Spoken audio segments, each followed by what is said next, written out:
آئیے آج کا موضوع شروع کرتے ہیں۔ موضوع آج کیا ہے؟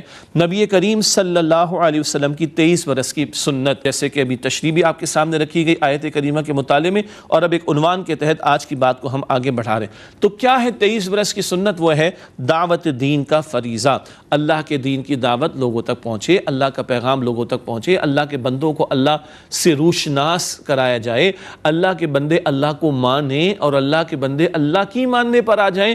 یہ ہے اللہ کے رسول کی 23 برس کی محنت، اور یہ دعوت دین کا فریضہ حضور نے انجام دیا صلی اللہ علیہ وآلہ وسلم۔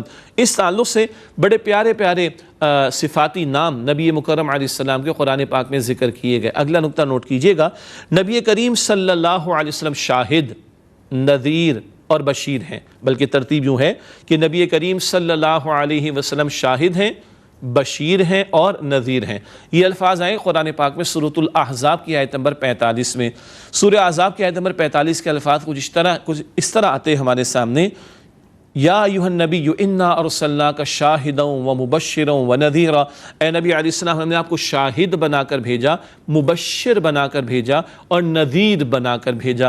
شاہد کے ایک معنی گواہی دینے والا، پچھلی نشست میں ہم نے شہادت کے فریضے پر بات کی تھی، اور شہید کا لفظ حضور کے لیے بھی استعمال ہوتا ہے صلی اللہ علیہ وسلم۔ ہے نا عجیب بات؟ ہم نے پچھلے پروگرام میں آیت بھی آپ کے سامنے رکھی تھی، سورہ البقرہ کی آیت نمبر 143، سورۃ البقرہ آیت 143 ہے، وَكَذَلِكَ جَعَلْنَاكُمْ أُمَّةً وَسَطًا لِتَكُونُوا شُهَدَاءَ عَلَى النَّاسِ وَيَكُونَ الرَّسُولُ عَلَيْكُمْ شَهِيدًا، اور اسی طرح ہم نے اے مسلمانوں تم ایک درمیانی امت بنایا تاکہ تم انسانوں پر شہداء، شہید کی جمع شہداء، تم لوگوں پر شہداء گواہی دینے والے ہو جاؤ، وَيَكُونَ الرَّسُولُ عَلَيْكُمْ شَهِيدًا، اور اللہ کے رسول تم پر شہید یعنی گواہی دینے والے ہو جائیں۔ اللہ کے رسول علیہ السلام نے دنیا میں گواہی پیش کی، ہم نے بات کی تھی اور آج ریکیپ میں بھی ذکر آ گیا، قول سے بھی گواہی دی، کردار سے بھی گواہی دی، اور اجتماعی جد و جہد برپا فرما کر اللہ کا دین نافذ کر کے بھی گواہی دی، اور قیامت کے دن اللہ کے رسول یہ گواہی دیں گے، اللہ میں نے تو ان کو پیغام پہنچا دیا تھا۔ بہرحال تو دنیا میں بھی گواہی، آخرت میں بھی گواہی۔ تو حضور کا ایک بڑا پیارا نام کیا ہے؟ شاہد۔ دوسرا مبشر، بشارت دینے والا۔ کس کے لیے بشارت؟ جن کو دعوت پہنچے اور وہ دعوت قبول کر لے حق کی، اور اللہ کے رسول علیہ السلام کو مانے، اور اللہ کے رسول علیہ السلام کی ماننے والے ہو جائیں، ان کے لیے جنت کی بشارت ہے۔ اللہ ہم سب کو جنت الفردوس عطا فرمائے۔ تیسرا پیارا صفاتی نام کیا؟ نذیر۔ نذیر کا ترجمہ ہوتا ہے انذار کرنے والا، یعنی ڈرانے والا۔ کس معنی میں ڈرانے والا؟ کہ اللہ کے رسول نے دعوت پیش کی صلی اللہ علیہ وسلم، اب جو لوگ اللہ کے رسول کی دعوت توحید کو، دعوت حق کو قبول نہ کریں، اللہ اور اللہ کے رسول علیہ السلام کو نہ مانیں، ان کا انکار کریں اور ان کی فرمانبرداری اختیار کرنے کی کوشش نہ کریں، تو ان کے لیے ڈراوا ہے عذاب کا۔ تو آپ بشیر ہیں، بشارت دینے والے، خوشخبری سنانے والے، اور آپ نذیر ہیں، ڈرانے والے۔ سبحان اللہ، اللہ تعالیٰ ہم سب کو جہنم کے عذاب سے محفوظ فرمائے۔ یہ تین نام اللہ کے نبی علیہ السلام کے تعلق سے سورہ احزاب کی آیت نمبر 45 میں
اگلا نقطہ، نبی کریم صلی اللہ علیہ وسلم داعی الی اللہ اور سراج منیر ہیں۔ سبحان اللہ۔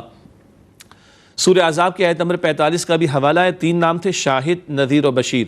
اب آئیے اگلی آیت ہے سورہ احزاب کی آیت نمبر 46 وَدَاعِيًا إِلَى اللَّهِ بِإِذْنِهِ وَسِرَاجًا مُنِيرًا، اللہ کے رسول اللہ کے حکم سے اللہ کی طرف دعوت دینے والے ہیں اور سراجم منیرہ، ہدایت کا روشن چراغ ہے صلی اللہ علیہ وسلم۔ سراج سورج کے لیے بھی آتا ہے، آگے ہم ذکر کریں گے، مگر یہاں حضور کے لیے استعمال ہوا صلی اللہ علیہ وسلم۔ تو چوتھی بات کیا آئی؟ سورہ احزاب آیت نمبر 46 کی روشنی میں آپ اللہ کی طرف دعوت دینے والے ہیں، یہ بات ہم کر چکے۔ سراجم منیرہ، آپ روشن چراغ ہیں۔ سراج سورج کے لیے استعمال ہوتا ہے، سورج نکل آئے تو روشنی روشنی ہو جاتی ہے، لیکن جب سورج غروب ہو جاتا ہے تو سورج کی روشنی ختم ہو جاتی ہے۔ ایسا ہی ہے نا، کبھی سورج کی روشنی گرمی میں بڑی پریشان کر رہی ہوتی ہے، ہمیں گرمی لگ رہی ہوتی ہے، یہ الگ بات ہے کہ اسی کی تپش سے پھلوں میں اللہ مٹھاس پیدا کر رہا ہوتا ہے، سبحان اللہ۔ لیکن سورج کبھی ہے کبھی نہیں، کبھی اس کی جو روشنی ہے وہ پریشان کن بھی ہوتی ہے، ذرا گرمیوں میں پریشانی لوگوں کو ہو رہی ہوتی، ایسے ہی ہے نا۔ لیکن رسول اکرم صلی اللہ علیہ وسلم کی آمد کی روشنی میں اور نتیجے میں جو طلوع ہوا سورج ہدایت کا، وہ کبھی غروب نہیں ہوگا، سبحان اللہ۔ قیامت تک وہ طلوع رہے گا، اس کی روشنی موجود رہے گی، اور جب چاہو فائدہ اٹھا لو، ہر وقت تم فائدہ اٹھا سکتے ہو۔ ایسا نہیں سورج کا معاملہ کہ تپش سے کبھی کوئی نقصان نہیں ہے۔ حضور علیہ السلام کی تعلیمات جو بھی ہیں وہ خیر ہی خیر پر مبنی ہیں، اور ان میں ہمارا نفع ہی نفع ہے۔ یہ تو میں نے دوسری بات آپ کے سامنے رکھی، یعنی حضور علیہ السلام اللہ کے حکم سے اللہ کی طرف دعوت دینے والے اور ہدایت کا روشن چراغ ہے صلی اللہ علیہ وسلم۔ تو یہ دو آیات سورہ احزاب آیت نمبر 45 اور آیت نمبر 46 میں 5 صفات نبی علیہ السلام کے تعلق سے بیان ہوئی۔ اب آپ غور کیجئے، گواہی دینے والے، بشارت دینے والے، انذار کرنے والے، ڈرانے والے، دعوت دینے والے اور سراج منیر، ان سب کا تعلق کس چیز سے ہے؟ اسی دعوت دین کی سنت سے، اللہ کے رسول کی 23 برس کی سنت سے، اللہ کے رسول کی 23 برس کی محنت سے۔ تو مستقل 23 برس کا عمل کیا ہے؟ دعوت اللہ کی سنت ہے رسول اکرم صلی اللہ علیہ وآلہ وسلم۔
اب آئیے امتیوں کا ذکر آ جائے۔ بندہ مومن کا ذکر بڑا پیارا آتا ہے قرآن پاک میں ایک مقام پر، بندہ مومن اللہ تعالیٰ کی طرف دعوت دیتا ہے، سبحان اللہ۔ یہ بات آئی ہے قرآن پاک میں سورہ حامیم السجدہ کی آیت نمبر 33 میں۔ سورہ حامیم السجدہ کا ایک اور نام سورہ فصلت بھی ہے۔ تو سورہ حامیم السجدہ یا سورہ فصلت، اس کی آیت نمبر 33 وَمَنْ أَحْسَنُ قَوْلًا مِّمَّنْ دَعَا إِلَى اللَّهِ، اور اس سے بہترین بات کس کی ہوگی؟ جس سے اللہ تعالیٰ کی طرف دعوت دی۔ یہ کون فرما رہا ہے؟ اللہ تعالیٰ فرما رہا ہے۔ بندے کیا کہتے ہیں؟ فلاں کی بات بہت اچھی، فلاں کا قول بڑا اچھا، فلاں کا کوٹیشن بہت اچھا، فلاں مینجمنٹ کا گرو، فلاں بزنس کا ٹائکون ہے، فلاں جو ہے وہ بڑا موٹیویشنل اسپیکر ہے، فلاں جو ہے بڑا انفلوئنسر ہے، فلاں یہ فلاں بڑا فلاسفر ہے، ایسے ہی نا، فلاں بہت بڑا تھنکر ہے، انہوں نے یہ بات کہی، انہوں نے یہ بات کہی، سب اپنی جگہ پر، یہ ساری مخلوق ہے بھائی، یہ سب مخلوق ہے. اللہ فرماتا ہے کہ بہترین بات کس کی ہے؟ مخلوق میں سے بہترین بات اس کی ہے ممن دعا الی اللہ، جس سے اللہ تعالیٰ کی طرف دعوت دے. پھر میں نوٹ کروا دوں، اس بات کو نوٹ کیجئے گا، کسی مسلک کی طرف نہیں، کسی گروہ کی طرف نہیں، کسی فرقے کی طرف نہیں، کسی شخصیت کی طرف نہیں، اپنی ذات کی طرف نہیں، اپنے مرشد کی طرف نہیں، اپنے استاد کی طرف نہیں، اپنے شیخ کی طرف نہیں، دعوت اللہ کی طرف، پورے دین کی دعوت، اگریڈ اپون بات.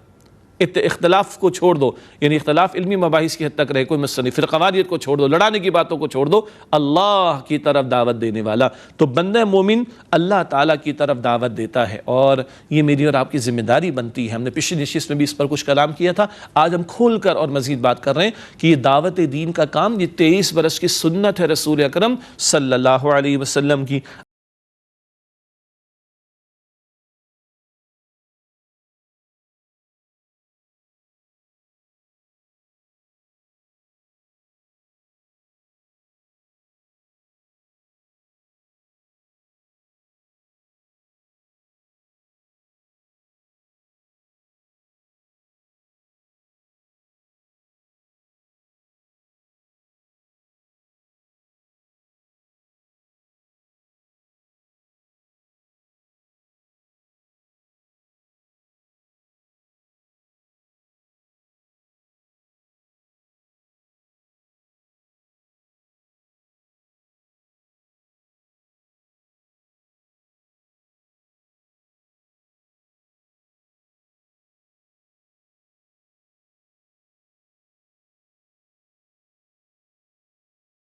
اگلا نقطہ بہت قیمتی عملی نقطہ ہے، لکھا ہے ہم نے، حقیقتاً امتی وہی ہے جو نبی کریم صلی اللہ علیہ وسلم کے مشن میں شریک ہو. حقیقتاً وہی شخص مومن کا امتی ہے جو نبی اکرم علیہ السلام کے مشن میں شریک ہو. ہم نے پیش نشست میں بھی بات کی، یہ امت کیوں کھڑی کی گئی؟ یہ امت کھڑی کی گئی